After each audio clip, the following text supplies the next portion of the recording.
Vamos a tener hoy la segunda exposición sobre ideología de género. Recordarán ustedes que ayer empezamos definiendo qué era la ideología de género y lo que pretendía. Mañana voy a hablar, Dios mediante, sobre lo que deberíamos hacer los creyentes con la ideología de género. Hoy voy a intentar mostrarles el porqué de la ideología de género y qué hay detrás de la ideología de género. Si alguien piensa que detrás de la ideología de género está el deseo de reconocer los derechos de la comunidad homosexual, tengo que alabar su absoluta inocencia y su inmensa ingenuidad, porque no hay cosa parecida. Es más, la comunidad homosexual, a pesar de que suele hinchar mucho las cifras de sus miembros en cualquier país, en términos electorales es muy pequeña. El único estudio que existe estadístico sobre el porcentaje de homosexuales en una sociedad se realizó en Estados Unidos. Admitía como homosexuales a cualquier persona que hubiera tenido una relación homosexual a lo largo de su vida, lo cual es ampliar mucho el abanico, y llegaba a un 1% de los varones, a un 0,5% de las mujeres. Estamos hablando de algo, en términos electorales y políticos, insignificante. Traería más cuenta defender los derechos de los obesos o de los calvos, porque el porcentaje de la población es mayor. De manera que la razón que hay detrás de esto no es ni lejanamente que de pronto hemos descubierto que en la larga lucha por la defensa de los derechos humanos se nos habían quedado los homosexuales a un lado del camino. Tampoco es la izquierda la madre de la ideología de género y quien está impulsando la ideología de género. Hay un libro de Agustín Laje, que he visto fuera, que es un libro muy notable en el sentido de que estudia algunos de los ideólogos de la Escuela de Frankfurt, que en un momento determinado pensaron en el nuevo proletariado, y por supuesto la tesis de Laje es que la izquierda es la madre, es lo que está detrás de la ideología de género. Los datos que da Laje sobre la Escuela de Frankfurt en términos generales son ciertos, pero no es la izquierda. Y desde luego para mí sería un gran consuelo. Tendríamos localizada la ideología de género en una parte del abanico político y ya sabríamos quiénes son los malos y se acabaría. La verdad es que en estos momentos las tesis de la ideología de género las defiende la izquierda. En algunos países como España empezaron a entrar a través de la izquierda, han sido asumidos absolutamente por la derecha también, salvo algún pequeño sector de la derecha en algún país, pero, por ejemplo, algunas de las leyes más agresivas de ideología de género, en el caso de mi país de origen, en el caso de España, han sido aprobadas por gobiernos de centro-derecha, no por la izquierda. Y el matrimonio homosexual se ha implantado en Alemania con un gobierno de centro-derecha, no con los socialdemócratas en el poder. De manera que si alguien está pensando que aquí se trata solamente de saber lo mala que es la izquierda, debería de saber que la derecha no es mejor. Y además voy a ir todavía más lejos. Lo que está impulsando la ideología de género son poderes supranacionales que están por encima de los partidos. Los partidos son instrumentales a la hora de impulsar en un país la ideología de género, pero la agenda está muy por encima de ellos y es una agenda globalista de dominio mundial. Cuando hablo de una agenda globalista no estoy hablando de la globalización. La globalización tiene cosas maravillosas. Por ejemplo, en un momento determinado, Panamá produce cacao y lo pueden comprar en Italia. Y una persona que vive en el Brasil puede comprar aceite español. Y además podemos tener acceso a cultura y comunicación que son de otros países. En ese sentido, la globalización es maravillosa y ofrece enormes posibilidades. La agenda globalista es una amenaza y no está relacionada con un partido político específico o con un ala concreta de la actividad política, está por encima de ellos. Permítanme darles solo algunos datos antes de entrar en los objetivos de esa agenda globalista. Según el Wall Street Journal, Es decir, esto no es la página web de un loco conspiranoico que piensa que los reptilianos dominan el planeta o algo de este tipo. Estoy hablando del Wall Street Journal.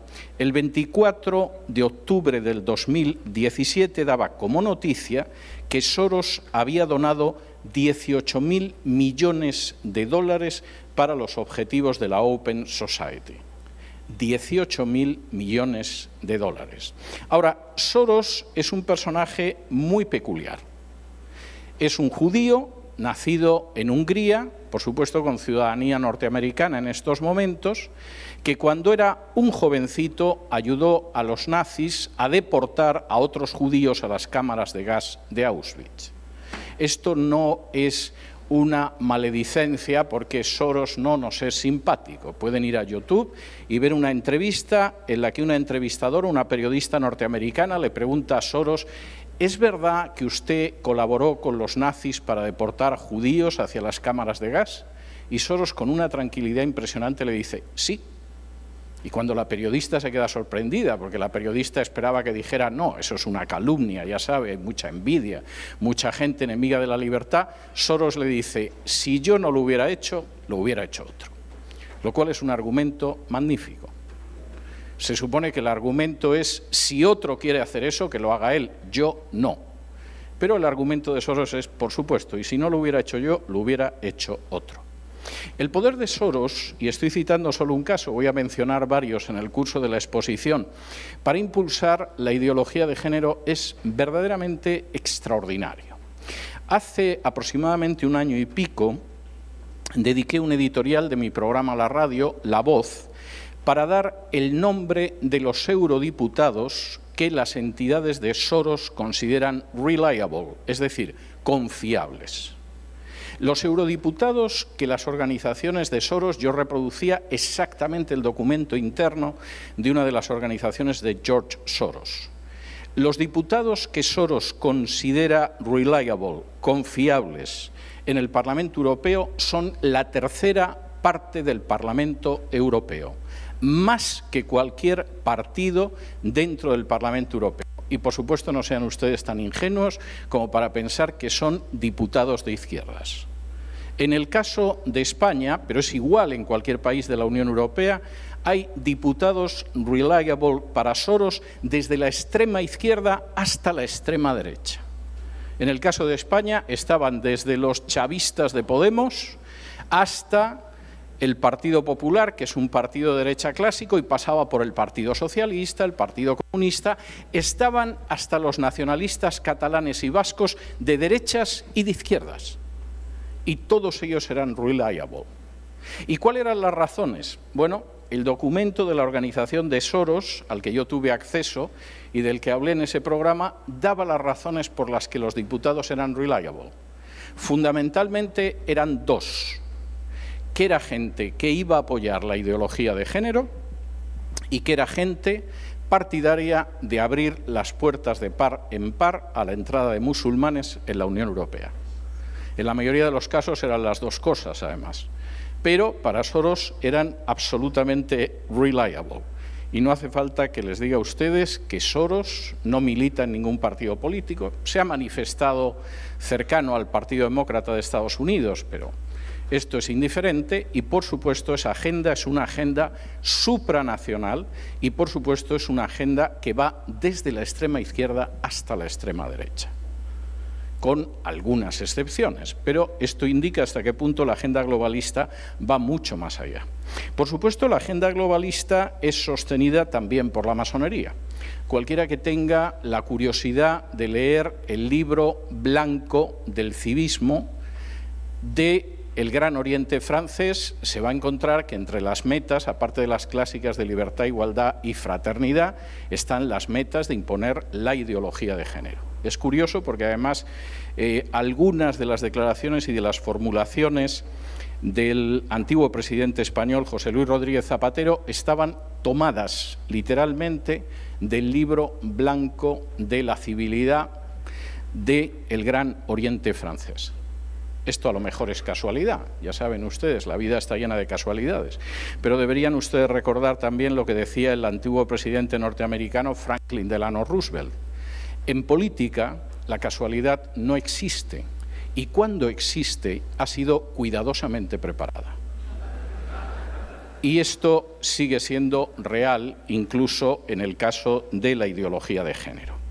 La ideología de género es solo un instrumento, posiblemente uno de los instrumentos más dañinos y más peligrosos, de una agenda que busca implantar un gobierno supranacional que acabe con la soberanía de los distintos estados y de los distintos gobiernos, independientemente de que sean democráticos, autoritarios, dictatoriales, etcétera, y que pueda gobernar sobre una masa humana absolutamente ovejunizada, cuanto más aparezcan a las ovejas mejor, masa humana a la que se pueda reducir a voluntad, y de hecho hay que reducir a voluntad en varios miles de millones de personas en los próximos años.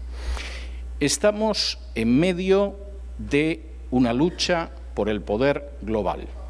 Y, por supuesto, esa noticia va a ser muy raro que se la den los medios de comunicación, porque esa agenda es muchísimo más ambiciosa de cualquier imperio anterior. Es mucho más ambiciosa que el imperio de Alejandro, que el imperio romano, que el imperio español, que el británico, que el soviético e incluso que el norteamericano. Y, por supuesto, pretende extenderse hasta el último punto del globo y hasta la última persona del planeta. Y, de nuevo, por si alguien tiene la idea de que simplemente estoy delirando a estas horas de la noche, permítanme que les lea un fragmento de las memorias de David Rockefeller. Las memorias de David Rockefeller son un volumen de casi 1000 páginas, son bastante aburridas en términos generales, pero de vez en cuando Rockefeller tiene un destello que hace que merezca la pena haberse leído las casi 900 páginas de sus memorias. Y concretamente, en la página 405, David Rockefeller dice lo siguiente: algunos creen que nosotros, en referencia a la familia Rockefeller, somos parte de una cábala secreta que trabaja contra los mejores intereses de los Estados Unidos y caracterizan a mi familia y a mí como a internacionalistas y como gente que conspira con otros alrededor del mundo para construir una estructura global, política y económica más integrada. Un mundo, si ustedes quieren. Si esa es la acusación, me declaro culpable y estoy orgulloso de ello. De manera que no piensen que estoy delirando, porque después de un día de conferencia tras conferencia ya uno a saber lo que puede decir cuando se sube aquí. Rockefeller no es un comunista, Soros no es la extrema izquierda y la masonería, por supuesto, tampoco es una izquierda intelectual que está en las universidades de California. Estamos hablando de entidades supranacionales con una agenda muy concreta de dominio global y que además, por supuesto, pretenden ir acabando con cualquier obstáculo para que pueda obstaculizar los objetivos de eso que llama Rockefeller, y se reconoce culpable, una cábala secreta. Ahora, dentro de esa agenda globalista, y aquí entra la ideología de género, que no es su único instrumento, pero es uno de sus instrumentos más poderosos, hay 3 obstáculos que tienen que ser retirados del camino. Y esos 3 obstáculos tienen que desaparecer. Esos 3 obstáculos son las identidades nacionales y culturales, en primer lugar, la familia, en segundo lugar, el cristianismo, en tercer lugar. Y permítanme que dedique, aunque sea unos pocos minutos, a dar unas pinceladas para que entiendan eso. Primero, nuestra identidad tiene que dejar de ser una identidad nacional. Supongo que habrá gente que se disgustará por esto más que otros, por ejemplo los argentinos, pero va a dar exactamente lo mismo. La idea es que nuestra identidad cultural y la soberanía y la independencia de los estados tiene que desaparecer. Y la ideología de género ha ayudado mucho, Por ejemplo, la ideología de género tiene su bandera propia, como antaño tuvieron su bandera propia las internacionales socialistas y comunistas. Hace apenas 2 o 3 semanas se produjo una manifestación patriótica multitudinaria en el centro de Madrid, en la Plaza de Colón. Y todos los partidos habían decidido que no llevarían la bandera del partido porque era un acto de afirmación patriótica y nacional y que la única bandera que se iba a ver era la bandera española. Y lo cumplieron. Todos los partidos fueron única y exclusivamente con la bandera española, con la bandera nacional, salvo los chicos del movimiento gay que aparecieron con la bandera del arco iris. Esto, que puede parecer una tontería, bueno, hay quien lleva la bandera del arco iris como el que se pone un sombrero de color blanco, no tiene mayor importancia, ha ido creando una solidaridad que está por encima de las lealtades nacionales.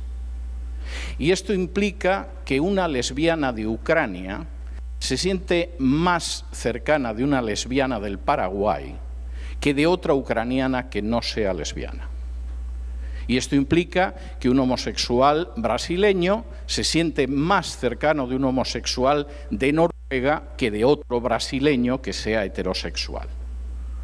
De alguna manera, la idea de esa situación en la cual todos sentimos un amor hacia nuestra patria, hacia nuestro país, hacia nuestra nación, queda diluida por otro tipo de lealtad que es absolutamente internacional y que queda además caracterizada precisamente por la bandera del arco iris. Y ahí la ideología de género hace una parte. La otra parte consiste en vaciar de una manera total la independencia de los Estados. Permítanme darles un ejemplo, podría darles varios, pero este me parece interesante. El presidente Obama se marchó de la Casa Blanca sin conseguir que Estados Unidos y la Unión Europea firmaran el famoso TTIP, que se presentaba como un simple acuerdo de libre comercio, pero que en realidad significaba el final de la independencia de los Estados. Personalmente yo soy partidario del libre comercio. Me parece criminal que a los países que no son ricos no se les permita vender su producto en los países ricos, mientras que los países más ricos tienen que imponer a países más pobres su tecnología y sus copyright y sus royalties. De manera que, por supuesto, los panameños tienen que tragarse cualquier basura de Hollywood, pero van a tener un choque muy grande a la hora de intentar vender, por ejemplo, cacao en Estados Unidos. Eso me parece absolutamente injusto. Pero el tratado, y en ese sentido soy absolutamente partidario del libre comercio, pero este tratado no era un tratado de libre comercio y de hecho acabó fracasando porque algunos estados de la Unión Europea se asustaron. Por ejemplo, el tratado pretendía que no existiera ningún tipo de vigilancia médica sobre las grandes transnacionales de los medicamentos. Teniendo en cuenta que aproximadamente en Europa se prohíben 200 medicamentos por cada 20 que se prohíben en Estados Unidos, se utiliza un sistema de control de medicamentos distinto. En Estados Unidos tú lanzas el medicamento a la calle y si luego se te muere alguien, te puedes ir preparando a lo que te puede suceder en un tribunal, pero tú de entrada lo lanzas. En Europa tienes que probar ese medicamento previamente y eso significa que hay medicamentos que se pueden comprar en un supermercado en Estados Unidos sin receta médica, simplemente los tomas de la estantería y los echas en el carrito del supermercado y que en Europa no se pueden comprar. Se considera que no son fiables. Sucede lo mismo con los alimentos. Yo consumo muy poca carne, no porque haya decidido hacerme vegetariano o admire a Mahatma Gandhi, sino porque buena parte de la carne que se vende en Estados Unidos, desde el punto de vista de la Unión Europea, no es apta para consumo humano. Y el TTIP ya nos decía, a los que todavía fueran europeos, que desde luego lo que eran los alimentos y las medicinas, que se olvidaran de lo que sus gobiernos quisieran proteger a los ciudadanos. Pero lo peor no era eso.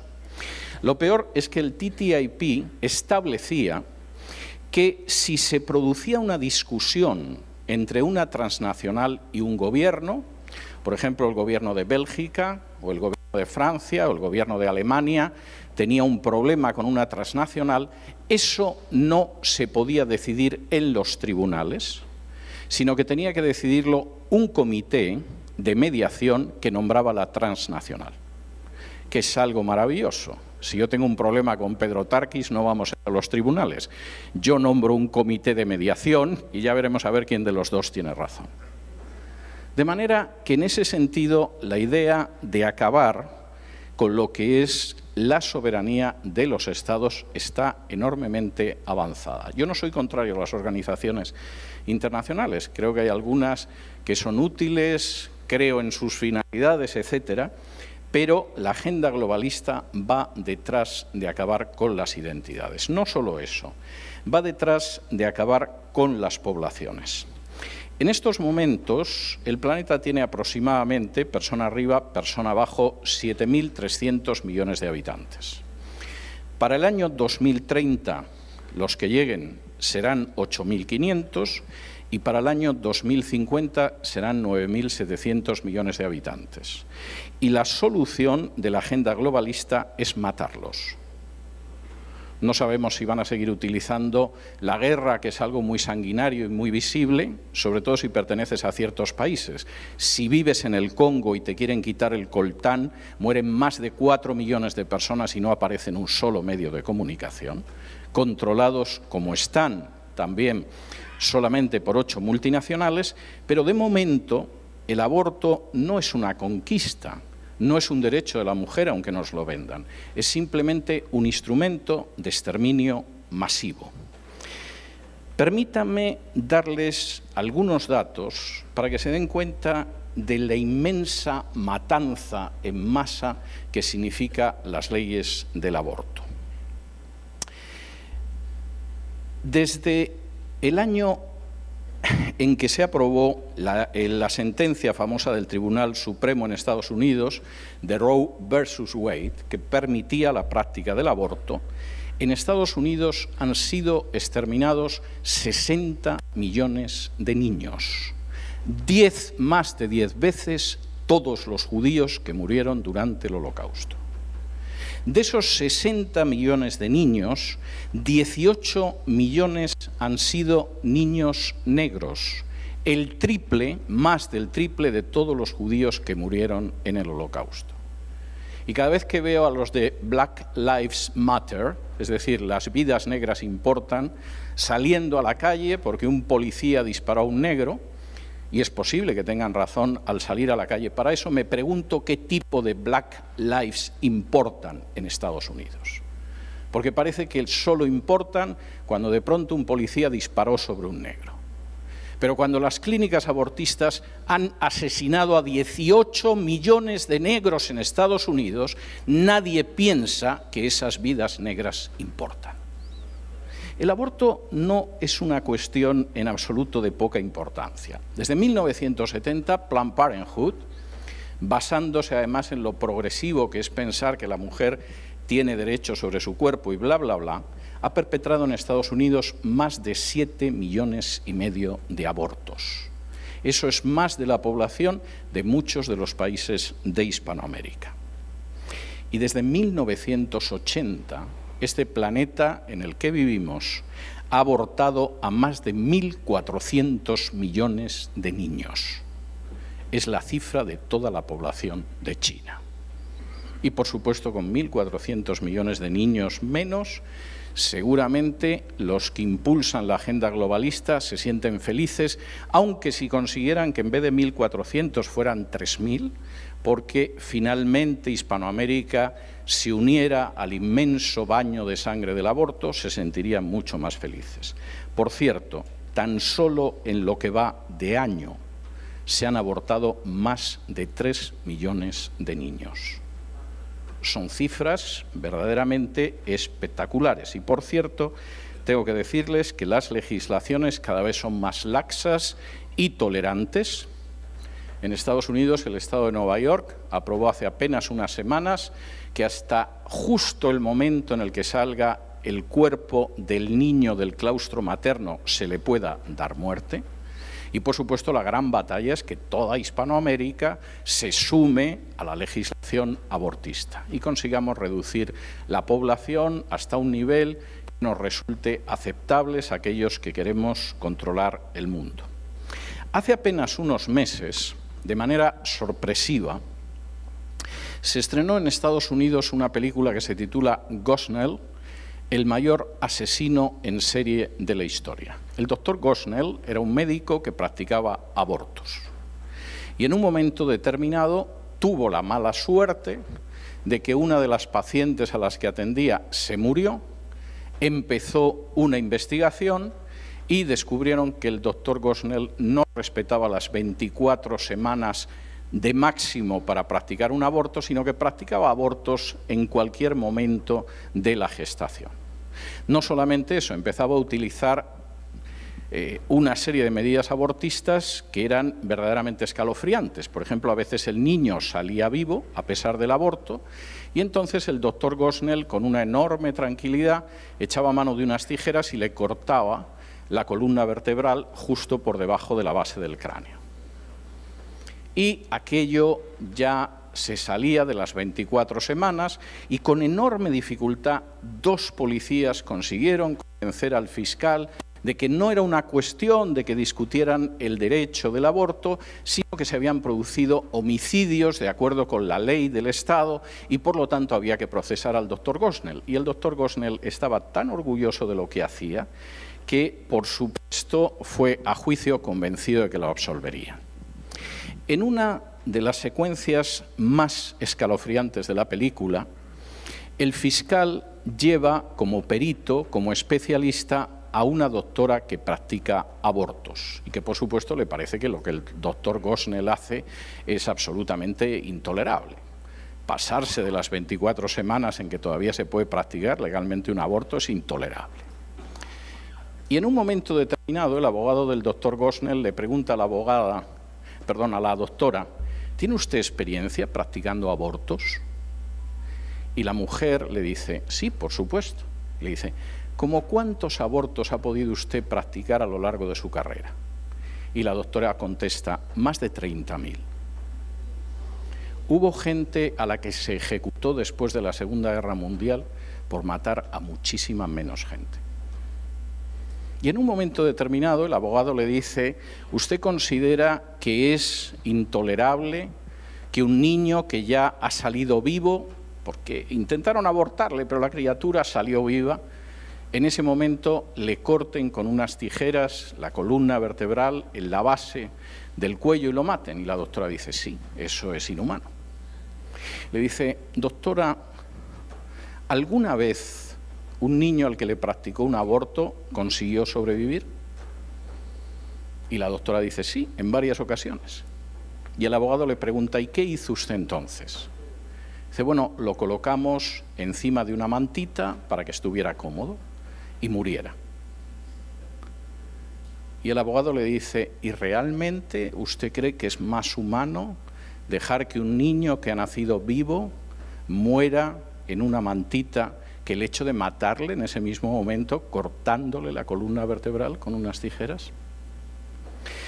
La película causó una sensación tal en Estados Unidos. ¿Quién demonios ha podido hacer una película tan retrógrada, tan fanática y tan religiosa? Que se colocó en primer lugar dentro de las películas en los cines de Estados Unidos. E inmediatamente se produjo un boicot de las grandes cadenas de exposición porque la gente no puede ver la verdad. Y no puede ver que una doctora civilizada, guapa, bien vestida y que seguramente llevaría perfume, ha matado a más de 30.000 seres humanos a sangre fría. Y por supuesto en la película se repite varias veces, esto no tiene que ver con el aborto, que como ironía no está nada mal. Es más, estoy convencido de que el guionista hace que los protagonistas repitan continuamente esto no tiene nada que ver con el aborto, porque evidentemente, claro que tiene que ver con el aborto. La ideología de género no solo es que sea perversa, asesina en masa, es genocida. Y en estos momentos uno de sus objetivos es que a ese genocidio se una esta parte del mundo que es Hispanoamérica. Voy a ir todavía más lejos. Aquí no solamente hay un intento de exterminio masivo, hay además un intento de destruir el vínculo más natural que existe en la creación, que es la relación entre una madre y un hijo. Permítanme contarles una experiencia. En el año 2016, durante varios años, 5 o 6 años, cuando yo dirigía programas de radio en España, todos los años hacía un par de programas en Israel. Y entonces viajaba a Israel con mi equipo y cambiaba la estructura del programa de 4 horas y entonces entrevistaba durante el primer día a gente que tenía que ver con el Israel histórico y traíamos arqueólogos, cosas de este tipo, y el segundo día era gente que tenía que ver con el Israel actual. Y el último año que hice este tipo de programas, que fue en el 2016, un amigo mío de la Embajada de Israel en Madrid me recomendó una persona que era un médico que era provida. Y yo dije, bueno, me parece muy bien, vamos a llevar a un médico provida al programa.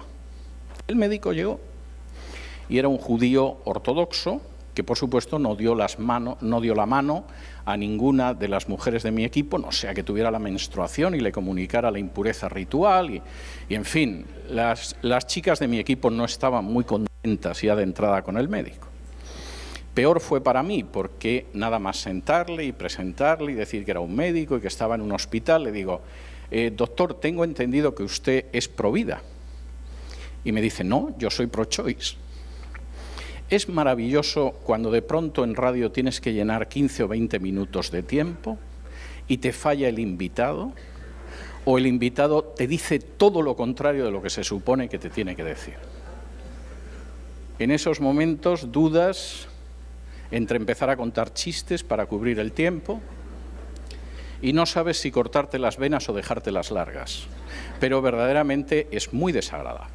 De modo que intentas ver qué haces con un médico que se supone que es pro vida y te dice que es pro-choice. Y entonces le digo, bueno, ¿y cómo es que usted es favorable? Dice, mire, yo tengo muy claro que la decisión la tiene que tomar la mujer. Pero la experiencia médica de décadas me dice que si la mujer puede decidir libremente y con tiempo lo que hace, su naturaleza de mujer hace que tenga el niño. Claro, si al lado tiene al novio diciendo aborta, que no podemos tener un niño ahora porque esto impide nuestra carrera. O a los padres diciendo aborta, que todo el mundo va a notar que te has quedado embarazada del novio. O al marido diciendo no podemos alimentar una boca más en casa.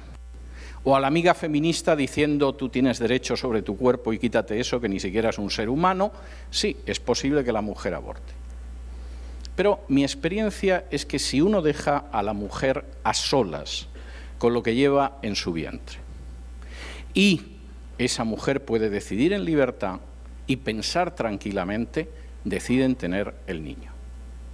A mí aquello me sonaba muy bien, pero siempre te queda un poco la duda, porque a saber lo que podría haber con esto. De modo que cuando yo regresé a Madrid después del viaje a Israel, llamé a una de las personas de la embajada y le dije, oye, mira, fue muy bien esta entrevista, se me quedó la duda de si lo que dice este médico es verdad. ¿Realmente las mujeres conservan al niño, deciden no abortar? ¿La voz de la maternidad es tan fuerte que al final esa criatura nace?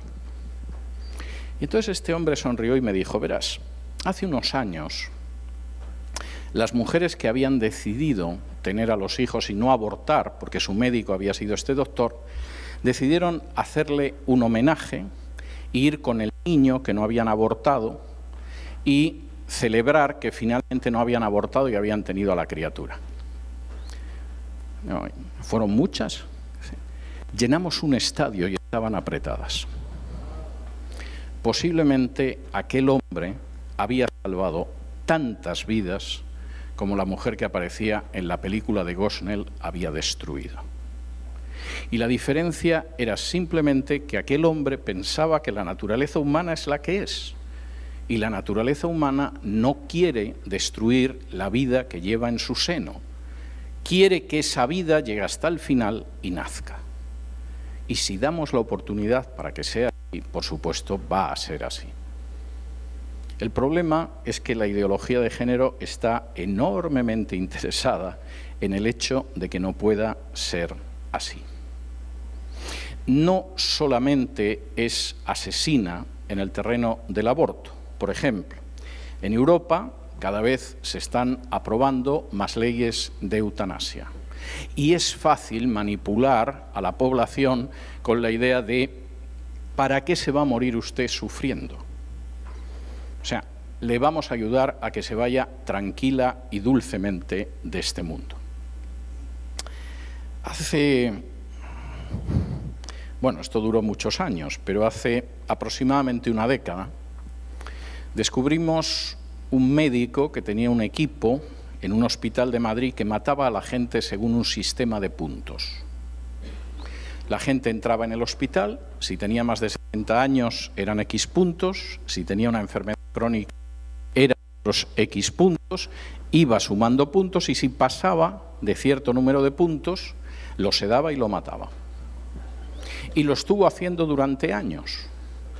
Y, por cierto, se acabó descubriendo porque alguien del personal del hospital de pronto publicó las fichas de los que morían, aunque llegaban por su propio pie, quizá con una diabetes y con 70 años, pero venían para la revisión mensual y ya salían muertos. Publicar esto no fue fácil, porque había un sector de los políticos que apoyaban al médico. Por cierto, a él y a su equipo los llamaban en el hospital Sendero Luminoso, lo cual ya es bastante significativo. Era el nombre del grupo terrorista que asoló Perú durante décadas.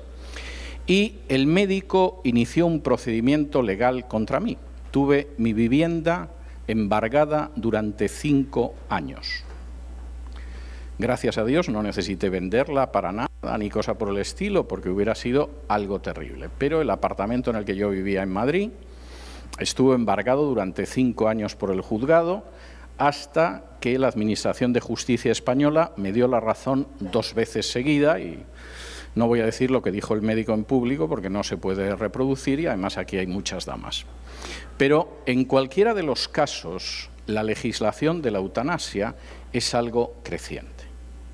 Hemos empezado a evitar que nazcan, vamos a ir vaciando el planeta de gente con más velocidad. Y quisiera decir que este tipo de legislación, insisto en ello, no es que venga de la izquierda o de cualquier tipo de grupo político, es una legislación que impone el Banco Mundial, el Fondo Monetario Internacional o distintas agencias de la Organización de Naciones Unidas, poderes totalmente supranacionales. Y para ello se utiliza la debilidad de los países. Si el país está en una situación en la que necesita renovar créditos o necesita pagar su inmensa deuda, muchas veces fruto de la corrupción de sus políticos, los organismos internacionales están dispuestos generosamente a renovar la deuda a cambio de que acepte el aborto o la eutanasia o el matrimonio homosexual. Y esto explica que, por ejemplo, Cristina Fernández de Kirchner un día se levantara por la mañana y dijera: «Che, si no tenemos matrimonio homosexual». No, lo que tenían era una deuda y un agujero financiero terrible. Y el precio de la renovación fue admitir el matrimonio homosexual. Y de pronto, cuando llega otro presidente que se llama Macri, que no tiene la menor referencia al aborto en su programa electoral, pero que tiene una situación económica que no sabe o no quiere o no puede manejar, de pronto resulta que le dicen: bueno, algo podemos hacer con la deuda que tiene, presidente Macri. Pero ¿se ha dado cuenta de que la Argentina es un país enormemente atrasado, donde no existe el reconocimiento de los derechos de salud reproductiva de la mujer? En otras palabras, no está legalizado el aborto. Y de pronto en Argentina descubren que desean el aborto más que beber mate. La soberanía nacional, la soberanía de los estados, se ve terriblemente amenazada, por supuesto por la agenda globalista, pero también por la ideología de género. Y aunque solo fuera por patriotismo, por amor al país, por el deseo de conservar la independencia y la soberanía de una nación, hay que enfrentarse con la ideología de género. El segundo obstáculo es la familia. Les he hecho referencia antes al aborto, a la eutanasia, al matrimonio homosexual, etcétera, etcétera. No son los únicos elementos con los que se ataca a la familia, porque la familia es un enemigo molesto. La familia aguanta revoluciones, aguanta guerras, aunque sean mundiales, aguanta depresiones económicas, aquí aguanta el desplome de la bolsa. De pronto, en medio de las peores situaciones, cuando el Estado desaparece, la única trinchera que queda, incluso para no creyentes, es una institución creada por Dios, que es la familia. Y no vamos a tolerar la existencia de la familia. No queremos una sociedad que se pueda mantener y proteger dentro de la familia. No deseamos individuos que reciban cobertura y protección dentro de la familia, y la familia es algo que vamos a destruir. En una de las entrevistas más interesantes que he visto en los últimos años, es una entrevista con Aaron Russo. A alguno a lo mejor no le sonará Aaron Russo o Russo, que era un director de cine en Hollywood y que además obtuvo premios. Aaron Russo comenta cómo tenía mucha amistad con miembros de la familia Rockefeller. Y un día, uno de los miembros de la familia Rockefeller, hablando con él, por cierto, tienen la entrevista en YouTube, la pueden ver luego en su habitación, merece la pena. Uno de los miembros de la familia Rockefeller le dice: el movimiento de liberación de la mujer lo impulsamos nosotros. Las dirigentes del movimiento feminista en Estados Unidos desde los años 60 las pagábamos nosotros. Las revistas feministas desde los años 60 estaban financiadas por mi familia, la familia Rockefeller. Y Aaron Russo, que era muy ingenuo y pensaba que el movimiento feminista lo que quería era defender a las mujeres y que tuvieran un salario igual, igualdad de oportunidades, le dice: ¿y qué interés podíais tener vosotros, los Rockefeller, en apoyar el feminismo? Y dice: es muy fácil. Si sacábamos a la mujer de casa, la familia no se sostenía. La educación de los niños pasaba al Estado y encima van a pagar más impuestos. Ahora, la hermana que me precedió en el uso de la palabra, Fátima, decía algo que es terrible, pero que es real. Se ha destruido la familia. Supuestamente determinada distribución de los roles hace que la familia vaya a tener quizá más bienes de consumo, en apariencia va a haber más ingresos, etcétera. Bueno, primero, eso no siempre es así, pero segundo, lo que es evidente es que el efecto que eso tiene sobre la familia es terrible. Nunca, nunca, ninguna sociedad del mundo va a agradecer lo suficiente a las madres el papel que han tenido en la socialización de sus hijos. Y nunca ninguna sociedad del mundo se va a dar cuenta del dinero que ha ahorrado en prisiones, en policías y en jueces simplemente por la labor de las madres socializando a sus hijos. Y en este sentido, por supuesto que la destrucción de la familia es algo muy importante. Si destruimos a la familia, nosotros educaremos a los hijos y no los padres. Los educaremos en los valores que nosotros queramos y no en los que ellos quieran. Y, por supuesto, además, nadie va a tener un lugar hacia el que mirar en medio de una dictadura planetaria, porque no existirá una familia en la que refugiarse.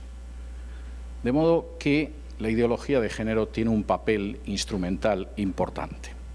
Acabemos con los estados, acabemos con los gobiernos, aunque haya elecciones cada 4, 5 o 6 años, da igual, no van a poder tomar ninguna decisión que sea importante. Acabemos con la familia y ahora acabemos con el cristianismo.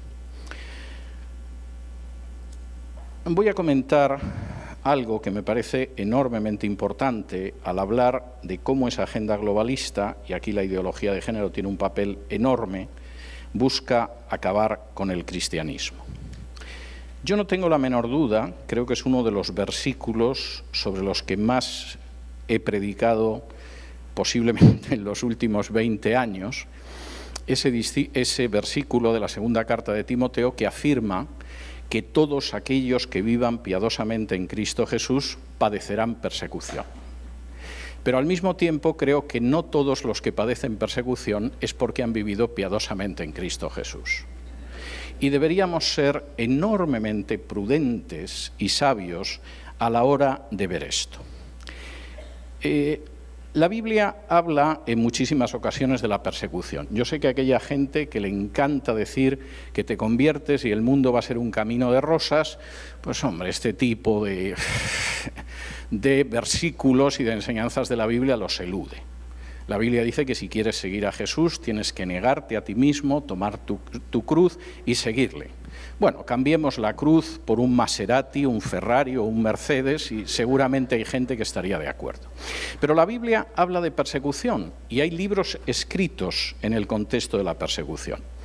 Y si me acompañaran ustedes a la primera carta de Pedro, que es una carta escrita aproximadamente en el año 64, cuando se desencadenó la primera gran persecución contra el cristianismo. Había habido episodios de persecución, algunos sangrientos y cruentos en los años anteriores, pero en el 64 la cosa fue más seria. Esto no era el Sanedrín matando a Esteban, esto no era un funcionario romano que se calentaba y azotaba a Pablo, esto era una persecución del imperio de manera masiva.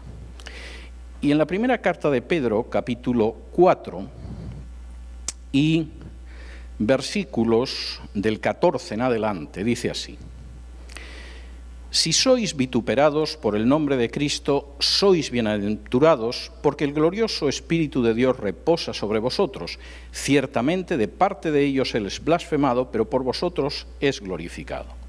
Así que ninguno de vosotros padezca como homicida, o ladrón, o malhechor, o por entremeterse en lo ajeno.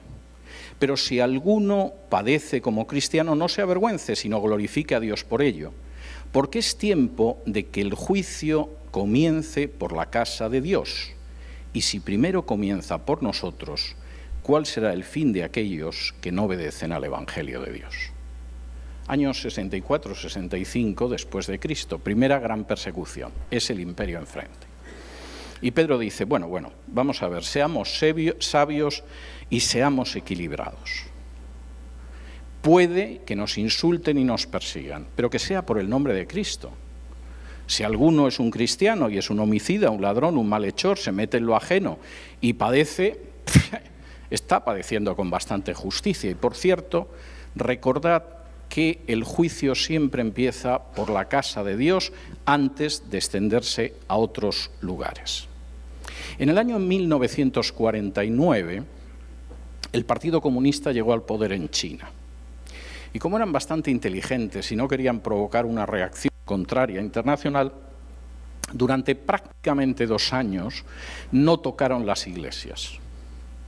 Y además, incluso el gobierno era un gobierno de coalición, aparte del Partido Comunista y de Mao, había gente de otros partidos, otros movimientos sociales, en fin. La idea era que la revolución era muy abierta y muy liberal, y no solamente era comunista, sino sobre todo patriota. Pero al cabo de un par de años, el Partido Comunista había ido echando a todo el mundo y fue a por los cristianos. En algunos casos, las acusaciones que se formulaban contra ellos eran absolutamente calumniosas.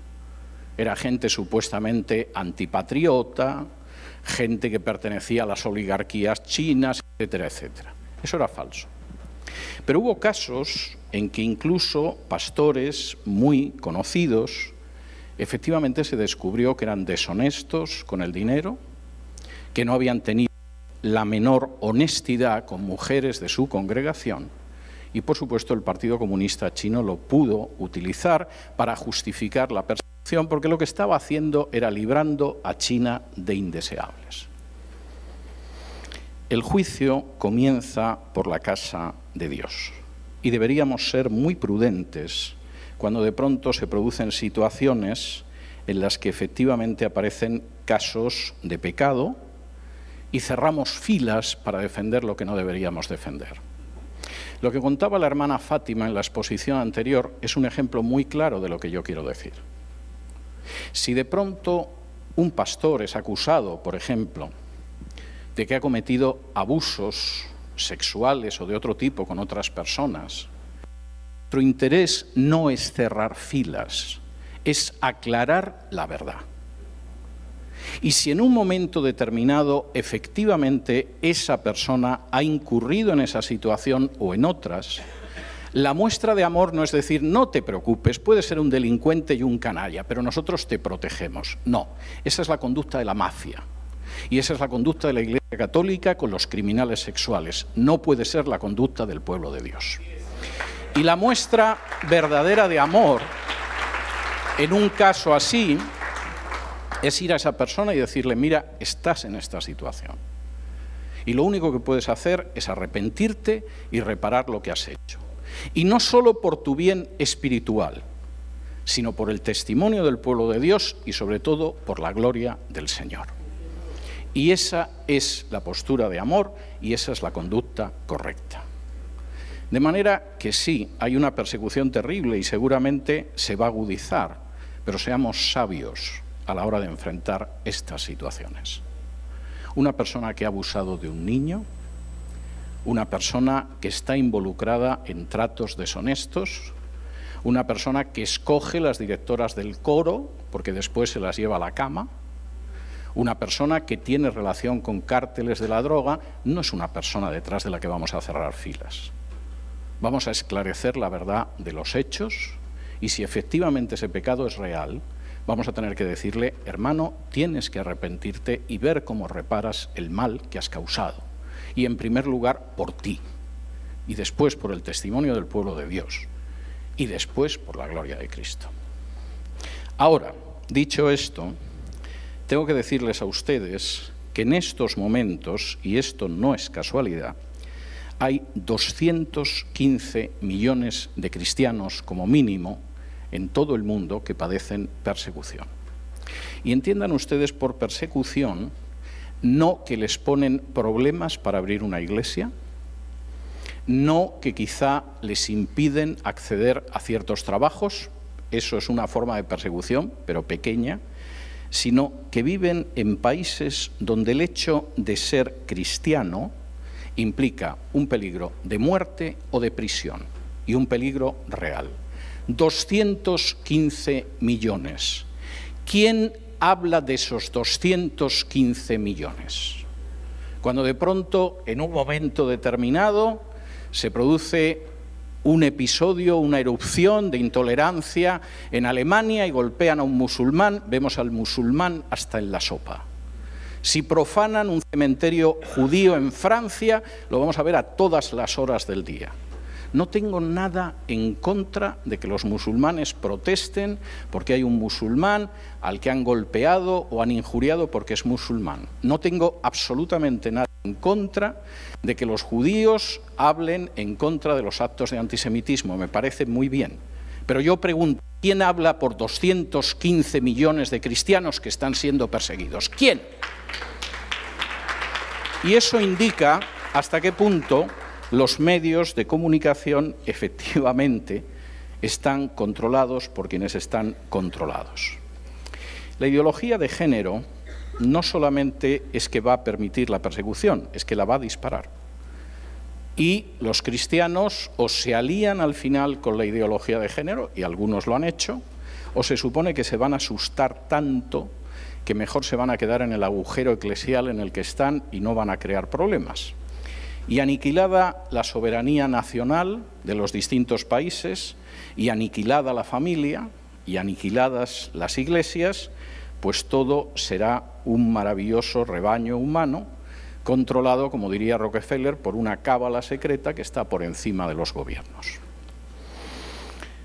Por supuesto, voy a hablar mañana de cómo reaccionar frente a esto, pero permítanme que les diga un poco en qué momento de la lucha estamos. Porque una cosa es la agenda globalista y otra cosa es cómo va la agenda globalista.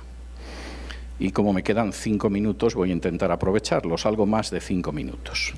Primero, vivimos en un mundo donde el paradigma, el modelo político, está cambiando a pasos agigantados. Hay gente que todavía sigue analizando la realidad de este planeta como si viviéramos en la época de la Guerra Fría. Eso es una estupidez, y crean que soy moderado a la hora de calificarlo como estupidez.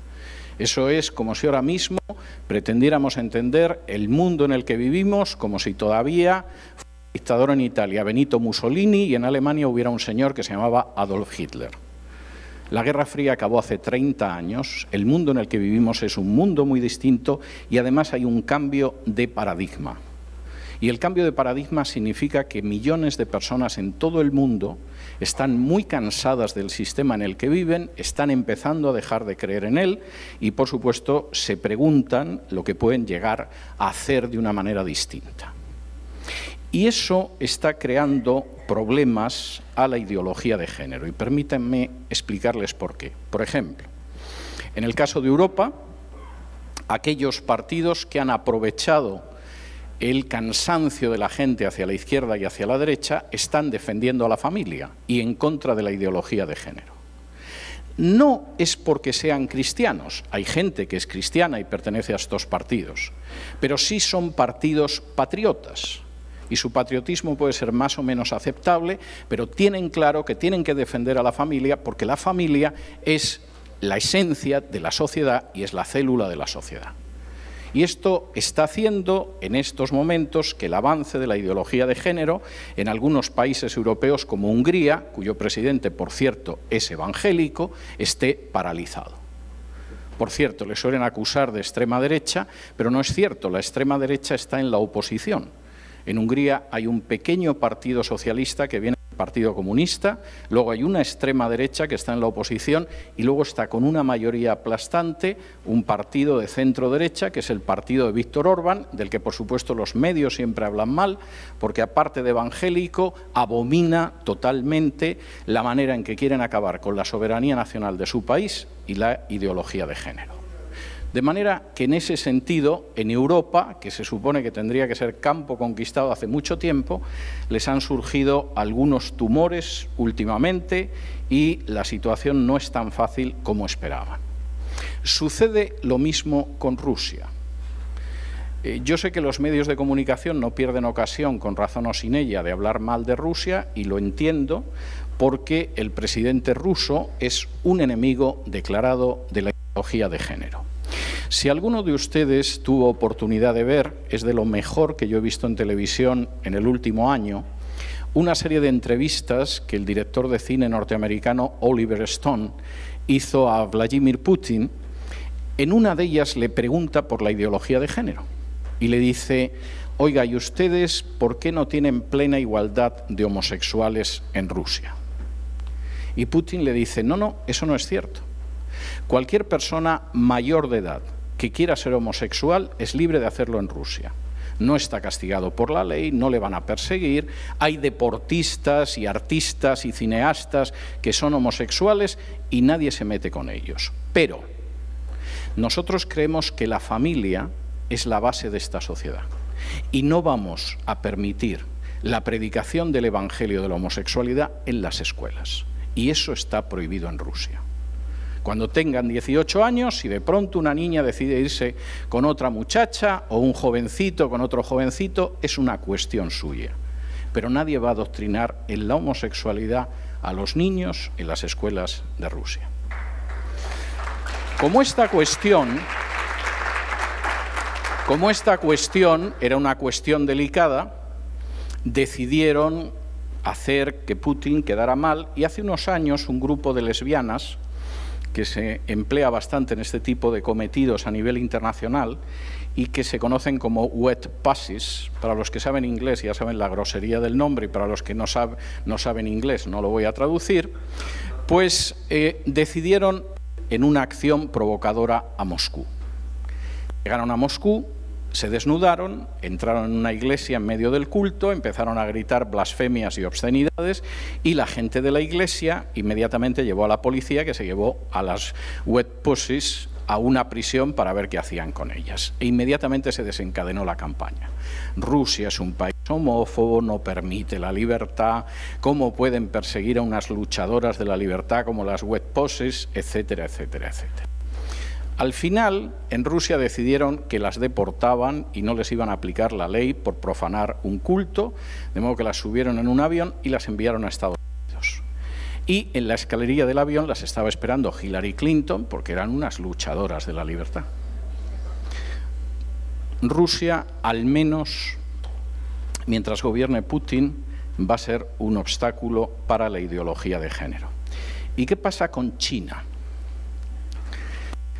En el último foro de Davos, hace apenas unas semanas, apareció George Soros para contarnos que lo peor que hay en este mundo es China. No porque sea una dictadura, que yo estaría de acuerdo. No porque sea una dictadura del Partido Comunista, que yo también estaría de acuerdo. No porque las libertades estén muy disminuidas, que yo también estaría de acuerdo. No, China es el mayor peligro mundial porque es el país más grande que se opone a la ideología de género. Y, por supuesto, Soros lo dijo en Davos, donde nadie sabe qué demonios pinta Soros, pero da una idea de hasta qué punto Soros puede influir en la situación supranacional. ¿Qué pasa en China con la ideología de género? Los chinos tienen como una herida nacional las dos guerras del opio a mediados del siglo XIX, en las que Gran Bretaña, como quería apoderarse de la seda, de los bronces, de la porcelana, del té chino, y los chinos le dijeron: no se lo vamos a vender porque ustedes los ingleses no tienen nada que nos interese. Los ingleses decidieron que entonces iban a meter la droga en China y ya verías tú si tenían interés en la droga. Y mandaron sus cañoneras y empezaron a meter el opio, y los chinos intentaron resistir, pero no podían resistir frente a la primera marina del mundo. Y además los británicos se quedaron con puertos chinos como Hong Kong, y los chinos recuerdan todavía esto. Tú les mencionas a los chinos a Gran Bretaña y... bueno, de los argentinos y las Malvinas no es nada comparado con la reacción que se produce en los chinos. Y los chinos dicen algo muy curioso sobre la ideología de género. Hace un siglo y medio, este país lo envenenaron con una droga que era el opio. China no se va a dejar ahora envenenar con un nuevo veneno que es la ideología de género. De manera que 1.400 millones de chinos van a resistir a la ideología de género. Por cierto, tengo que decirles que no menos de 140 millones de chinos son evangélicos y que en la próxima década, que está ahí al lado, el primer país del mundo en número de evangélicos ya no será Estados Unidos, sino que será China, a pesar de la persecución. Y entonces, ¿dónde se libra la gran batalla? Se libra aquí, en Hispanoamérica. En estos momentos, Hispanoamérica es el campo de batalla donde se va a decidir si la ideología de género se puede imponer o no. Y, por cierto, Soros ya ha hecho comentarios públicos y explícitos en el sentido de que está muy irritado porque lo que tendría que haberse impuesto en Hispanoamérica hace un par de años, esa raza inferior que vive al sur del Río Grande, pues no entiende la maravilla que es la ideología de género y está resistiendo. Y, por supuesto, hay un intento económico y político mucho más fuerte. Intento económico y político tan fuerte que una dictadura como la cubana, que encarceló a homosexuales en campos de concentración, tiene a la hija de Raúl Castro convertida en la gran princesa de la ideología de género de la isla. Es decir, el régimen de Cuba puede ser perverso, pero nunca ha sido estúpido. Y sabe hacia dónde soplan los vientos. Ya ha llegado a la conclusión de que si los vientos van hacia el lesbianismo, encaminamos la isla hacia el lesbianismo. El futuro de lo que va a pasar con la ideología de género se decide en Hispanoamérica. Fíjense, no solamente se decide en Hispanoamérica. Si las naciones van a seguir conservando su soberanía nacional, se va a decidir aquí en Hispanoamérica. Si va a haber un futuro para sus países real, en libertad, se decide aquí en Hispanoamérica. Y si en un momento determinado vamos a poder educar a nuestros hijos de acuerdo a la palabra de Dios, se va a decidir aquí en Hispanoamérica. Voy a hablar de cómo va a ser esto, pero permítanme que les cuente una historia para concluir. Y por si alguien está un tanto asustado después de oír el dinero que se gasta Soros y cómo al final a un país lo pueden presionar porque tiene una deuda elevada para que acepte el aborto o acepte el matrimonio homosexual o cualquier otro de los puntos de la agenda globalista. En el siglo XVIII, a finales del siglo XVIII, había algunos puntos de la costa inglesa que tenían una especial industria que no era el turismo. Eran puntos en los que no existían faros que pudieran iluminar a los barcos y, por lo tanto, era bastante común que los barcos naufragaran en ciertos puntos de la costa. En lugar de acoger a los pobres náufragos en su desgracia, en algunos puntos de la costa había pueblecitos que habían convertido en su industria local el asaltar aquellos barcos y matar a los náufragos. De manera que si uno iba en uno de estos barcos y conocía más o menos el punto de la costa inglesa, pues podía darse por muerto. Que efectivamente lo más seguro es que le abrieran la cabeza y saquearan todo lo que había en el barco. En uno de estos naufragios, uno de los náufragos consiguió, nadando con enorme dificultad, llegar hasta un escollo. Y por supuesto se aferró al escollo, se subió al escollo y ahí se quedó sentado, porque sabía que si se movía del escollo y llegaba a la playa, seguramente su suerte iba a ser peor.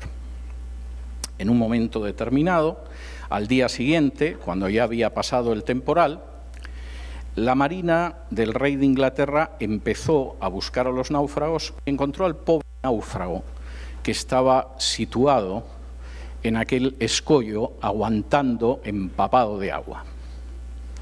Y el oficial que llevaba la chalupa, la barca para recogerlo, le dijo: bueno, de la que se ha librado usted, la tormenta que ha habido, se habrá pasado usted la noche temblando.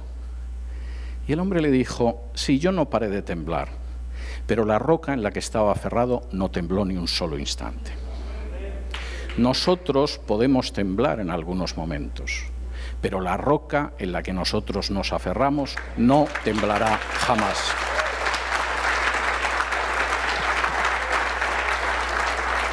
Y eso es algo que haríamos bien en recordar, aunque sea mañana cuando hablaré de cómo vamos a reaccionar frente a la ideología de género. Que Dios los bendiga.